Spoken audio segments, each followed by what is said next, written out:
어, 제가 방송 요즘에 많이 했었어요. 그리고 또 강연도 많이 다녔습니다. 강연을 다니긴 하지만 남 앞에서 말하는 것이 갈수록 부담을 느끼고 있어요. 말하는 직업이잖아요, 제가. 변호사라는 게. 근데, 어떤 주제를 정해놓고 일방적으로 얘기한다는 것 자체가 어떤 분은 이렇게 표현하더라고요. 일방적인 심리적 폭력을 이라고 얘기하시는 분도 계셔요. 그 말씀 일리가 있잖아요. 그래서 제가 또 뭐 길게 인생을 산 것도 아닌데 오늘 얘기가 뭐 어떤 이게 옳다라고 할 수는 없어요. 제가 느낀 경험을 얘기하는 거기 때문에 그 경험을 듣고 다양한 생각과 고민을 함께 하는 자리가 됐으면 좋겠습니다. 강연 주제는 여럿이 함께로 잡았어요. 여럿이 함께. 이 글씨를 누가 썼냐면 신영복 선생님이 쓰셨습니다. 20년 동안 시국 사건으로 옥살이 하신 분이세요. 우리 자주 먹는 술 처음 땡땡 그 글 쓰신 분도 이 신영복 선생님이십니다. 특이하게도 글자가 다 붙어 있죠.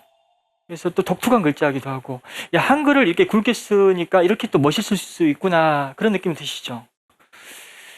이 글자체에 대해서 이렇게 이름을 붙이기를 어떤 분들은 어깨동무체라고 붙이신 분도 있고, 또 이 신영복 선생님께서 또 20년 동안 길게 옥살이 하셨기 때문에 유배체라고 하시는 분도 계십니다.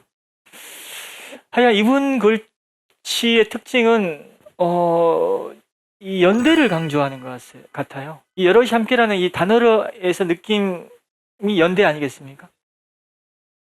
오늘 저는 그 연대에 대한 얘기를 하고자 합니다. 영화 70 많이 보셨죠?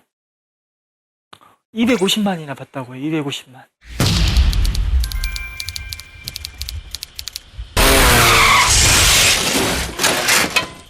야!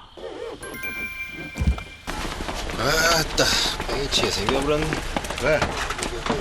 아니, 월드컵과 지방선거를 앞두고 검경 합동 범죄 소탕 작전 발표요. 이게 뭐냐? 용의자랑 딱 마주쳤다며.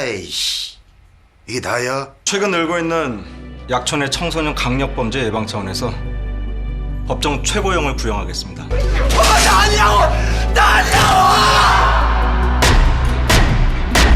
변호사님, 저희 변호사님하고 같이 왔거든요. 이주경 변호사님이라고요. 암도 안 주겠다고. 살인사건에 대한 재심을 청구하는 겁니다. 멈춘 시간이 이게 중요한 거죠. 경찰 조서와 소견서에서 최소 18초 아무리 길게 봐줘도 2분 내에 끝냈어야 되는데 그게 가능합니까? 새벽 2시 5분 39초에 모친과 통화를 했다. 다음 통화 시작은 2시 9분 40초.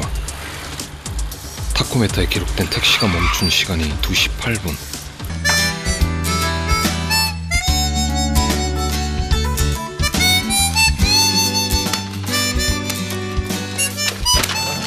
예, 맞습니다.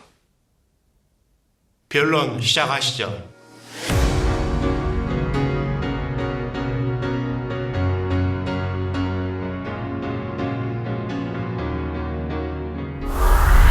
천만 관객이 많이 익숙해 계시죠?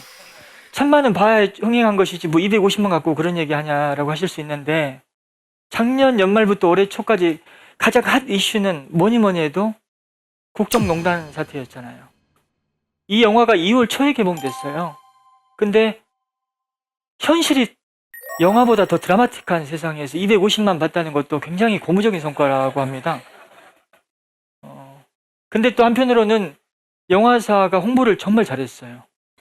개봉 당시에 가급적 실존 인물을 부각하지 않는 방식으로 홍보를 하겠다고 하더라고요. 그래서 잘 됐다. 왜냐면 제가 이제 44살인데 사람들이 많이 좋아해 주시기도 하고 응원도 해 주시지만 시기 질투가 그렇게 많아요. 아, 되도록이면 저를 부각하지 않았으면 좋겠다. 저는 굉장히 동의했습니다.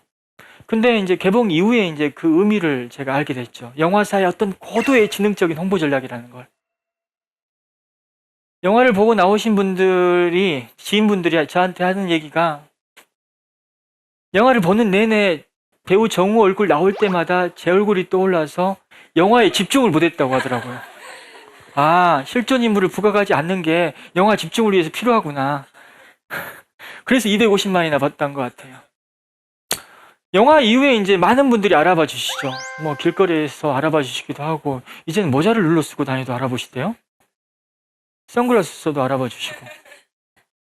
그리고 또 영화에서 또 굉장히 또 정의롭게 그러시다 보니까, 뭐 정의로운 변호사, 뭐 국민 변호사, 뭐 우리들의 작은 영웅, 뭐 시민 변호사, 뭐 바보 변호사. 정말 요즘같이 변호사들 사고 많이 치는 세상에 정말 정반대로 많은 애칭이 제게 붙어 있습니다. 그렇게 애칭을 붙여주시는 이유는 아무래도 재심 사건에서 의미 있는 결과를 냈기 때문이겠죠. 근데 제가 진행했던 재심 사건 오늘 2건 얘기를 하겠습니다. 그 2건을 들여다보면 저의 노력도 물론 있었지만 그보다도 더 큰 의미 있는 연대가 있었기 때문에 가능했거든요. 그 연대에 대한 얘기를 제가 해드릴게요. 그런 얘기를 해야지 제가 좀 속이 좀 편안할 것 같아요. 너무 떴는데, 야, 이 연대에 함께 있던 분들, 야, 이건 박 변호사만의 노력이 아닌데, 예, 우리가 부각이 안 되지 하시면서 섭섭해하는 분들도 계실 거고, 또 한편으로는, 야, 이 실체, 이 사실을 아시는 분 같은 경우에는, 야, 박 변호사 지금쯤이면 얘기할 때가 됐는데 얘기 안 하네? 그런 생각 하실 수 있지 않습니까? 오늘 처음 듣는 얘기실 거예요, 아마. 예. 영화 재심이 모티브가 됐던 사건은 지금으로부터 17년 전에 발생했던 익산 약촌 오거리 택시기사 살인 사건입니다. 이 사건은 2000년 8월 10일 날 발생했습니다. 전라북도 익산 약촌 오거리에 택시기사가 살해된 채로 발견되죠. 그 택시기사를 살해했다는 이유로 그 당시 15살의 소년이 징역 10년을 받았어요. 그리고 이제 형이 확정돼서 거의 10년을 만기 복역하고 출소했습니다. 다행히 이제 2013년에 저희가 재심 청구를 했고, 지난해에 재심을 통해서 무죄 판결이 확정됐습니다. 그리고 지난달 말에 또 형사보상 결정이 나왔어요. 8억 4천여만 원의 보상금이 지급 결정이 났습니다. 물론 큰 금액이기도 하지만 한편으로는 10년의 억울한 옥살이에 비하면 그 금액으로 정말 그 억울한 세월을 정말 보상하기에는 한계가 있거든요. 근데 이 사건이 이렇게 재심을 통해서 무죄 판결을 받게 된 가장 결정적인 이유는 뭐였냐면 진범이 따로 있다는 거였습니다. 근데 그 진범이 지금은 재판을 받고 있긴 하지만 그 진범에 대한 수사가 2003년도에 이루어졌기 때문에 이 사건이 재심이 된 거예요. 그 진범 수사를 했던 형사에 대한 얘기를 좀 하고자 해요. 진범 수사를 할 당시에 사진을 들고 있는 황상만 형사반장의 모습입니다. 그 사진 속에 그 형사분의 얼굴 한번 보십시오. 그냥 뭐 쳐다만 보고 있어도 자백할 얼굴 아닙니까? 이분이 2003년도에 이제 군산경찰서에서 근무했는데 그때 이제 제보가 들어와요. 진범이 따로 있다는 제보가 들어왔습니다. 근데 되게 어떠냐면 이럴 때 이미 판결이 확정됐고 또 복역 중에 있는 상황이고 그리고 그 수사를 당시 익산경찰서에서 했었습니다. 동료 경찰들이죠. 동료 경찰들의 수사를 완전히 뒤집고 동료 경찰들의 아주 강한 어떤 엄중한 책임을 물어야 될 수사를 한다. 이거 쉽지 않은 일이거든요. 그래서 고민을 굉장히 많이 했다고 해요, 그 당시에. 하지만 또 15살 아이에 대한 어떤 측은지심, 그리고 자식을 키우는 부모의 입장에서 이건 안 할 수 없다. 그래서 계란으로 바위치기 심정으로 이 진범 수사에 대한 진범 수사를 시작했어요. 그리고 한 1년여 동안 수사를 하면서 자기 사비를 들여가면서 수사를 했다고 합니다. 물론 그 당시에는 검사가 계속 구속영장을 청구해도 검사가 영장을 기각하는 바람에 그 수사의 성과를 보지 못했죠. 결국 부인을 해버렸고 풀어줬습니다. 검사가. 그리고 그 수사를 한 이후에 이분 같은 경우에는 다시 일선 수사 업무로 복귀하지 못하고 이 지구대를 돌다가 퇴직을 했습니다. 또 진급을 한 번 더 할 수 있는 기회도 잃고요. 근데 이분의 어떤 그 진범 수사가 없었다면 이 사건 재심은 불가능했습니다. 그 진범 수사 결과가 그 당시에 빛을 보지 못했지만 한 10수년이 지난 이후에 이제 재계 입수가 됐고 그 수사 결과를 토대로 그 수사 결과에 좀 더 증거를 보강해서 제가 재심을 청구했고 결국 무죄 판결을 받게 된 거거든요. 이분의 연대가 큰 의미가 있었다는 거죠. 영화 7번 방의 선물 재심보다 훨씬 많은 분들이 봤습니다. 많은 분들이 보니까 어떤 일이 벌어졌냐면 익산 약촌너구리 택시기사 살인사건에서 또 재심에 또 아주 의미 있는 증거가 뭐였냐, 목격자였어요. 목격자가 두 사람이 진술을 해줬기 때문에 재심이 가능했는데 한 사람 같은 경우에는 계속 설득을 했는데 설득이 잘 안 됐습니다. 좀 나와서 증언 좀 해달라, 진술을 해달라 해도 굉장히 부담스러워 했었습니다. 근데 이분이 스스로 나타났어요. 진술을 해주겠다고. 적극적으로 해주더라고요. 또 그 이유가 뭐였냐면 7번 방의 선물을 보고 스스로 감동을 받아서 스스로 설득당한 거예요. 영화가 이렇게 큰 의미로 저희한테 작용했었습니다. 두 사람 중에 다른 한 사람 같은 경우에는 절대 할 수 없다, 전화도 안 받고 연락 끊어버리고 그분은 설득하는 게 불가능할 거라고 생각했는데 또 그분은 또 어떻게 설득했냐면 교회 목사님의 연대를 통해서 설득할 수 있었습니다.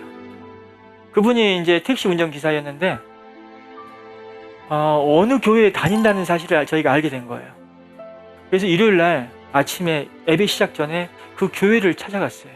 그 교회를 찾아가서 목사님 방을 찾아갔고 목사님한테 자초지종을 설명했더니 목사님이 그 목격자를 불러주는 거예요. 목사님 방에서 거기서 거부할 수 있겠습니까? 거기서 진술하고 동영상 다 찍고 진술서 다 썼습니다. 그 당시. 물론 그 후로 또 다시 연락이 안 됐죠. 어찌됐든 간에 그 목사님의 연대를 통해서 우리가 또 의미 있는 결과를 볼 수 있었던 거예요. 재심이라는 게 변호사가 잘해서 되는 게 아니거든요. 여러 사람이 함께하고 또 의미 있는 목격자와 이런 의미 있는 진술을 해주는 분들이 나서줬기 때문에 가능한 겁니다. 익산 사건 같은 경우에는 진범을 잡은 형사 그리고 목격자 두 사람의 어떤 연대를 통해서 의미 있는 결과를 볼 수 있었습니다. 물론 그 외에도 계속 이 사건을 추적했던 기자분이 또 있었습니다. 그 기자분 같은 경우에는 그 최군이 출소한 이후부터 계속 그 사건에 관심을 갖고 증거를 수집하러 함께 다녔던 분이 또 있어요. 이대욱 기자라고 이름 말씀드릴게요. 말 안 하면 섭섭할 수 있거든요. 결국 그 연대를 통해서 진범이 잡혔어요. 우리가 무죄 판결을 선고받은 날 경기도에서 체포됐습니다. 그래서 이렇게 압송되는 장면이 이렇게 찍혀서 기사를 통해서 우리가 일반에 공개가 됐죠. 이 사람 지금 현재 1심에서 징역 15년을 받았습니다. 또 2심 재판 진행 중에 있고요.